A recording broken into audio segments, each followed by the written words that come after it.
आज की कहानी है किसान की शिकायत भगवान से। भगवान और किसान। एक बार एक किसान भगवान से बहुत नाराज हो गया। वो भगवान को कोसते हुए कहने लगा कि कभी बाढ़ आ जाए, कभी सूखा पड़ जाए, कभी धूप बहुत तेज हो जाए, कभी ओले पड़ जाए। हर बार कुछ ना कुछ कारण से उसकी फसल खराब हो जाए। फिर उसने भगवान से कहा, देखिए प्रभु, आप भगवान हैं, लेकिन लगता है आपको खेतीबाड़ी करने का जानकारी बिल्कुल नहीं है।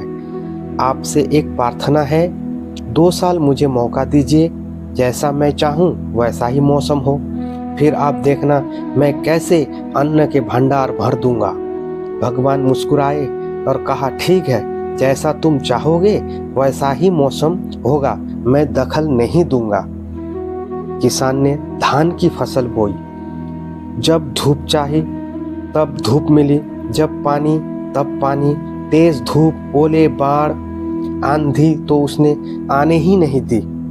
समय के साथ फसल बढ़ी और किसान की खुशी की ठिकाना ना रहा, क्योंकि ऐसी फसल आज तक नहीं हुई थी। किसान ने मन ही मन सोचा, अब पता चलेगा भगवान को कि फसल कैसे करते हैं।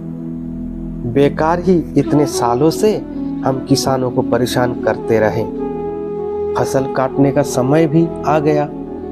किसान बड़े गर्व और खुशी से फसल काटने गया, लेकिन जैसे ही फसल काटने लगा, एकदम से छाती पर हाथ रखकर किसान बैठ गया। धान की एक भी बाली के अंदर चावल नहीं था। सारी बालियां अंदर से बिल्कुल खाली थी। किसान बड़ा दुखी होकर उसने भगवान से कहा, प्रभु, ये क्या हुआ? तब भगवान बोले, ये तो होना ही था।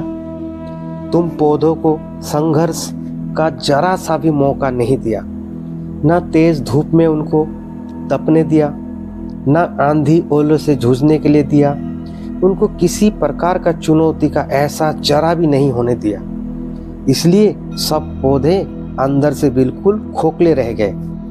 जब आंधी आती है तो तेज बारिश होती है, ओले गिरते हैं, तब पौधा अपने बल से ही खड़ा रहता है। वो अपना अस्तित्व बचाने का संघर्ष करता है, और इस संघर्ष से जो बल पैदा होता है वही उसे शक्ति देता है, ऊर्जा देता है, उसकी जीवन का उभरता है। सोने को भी कुंदन बनाने के लिए आग में तपने पड़ते हैं, हथौड़ी से पीटने, गले जैसे चुनौती से गुजरना पड़ता है, तभी उसकी आभा उभरती है, उसे अनमोल बनाती है।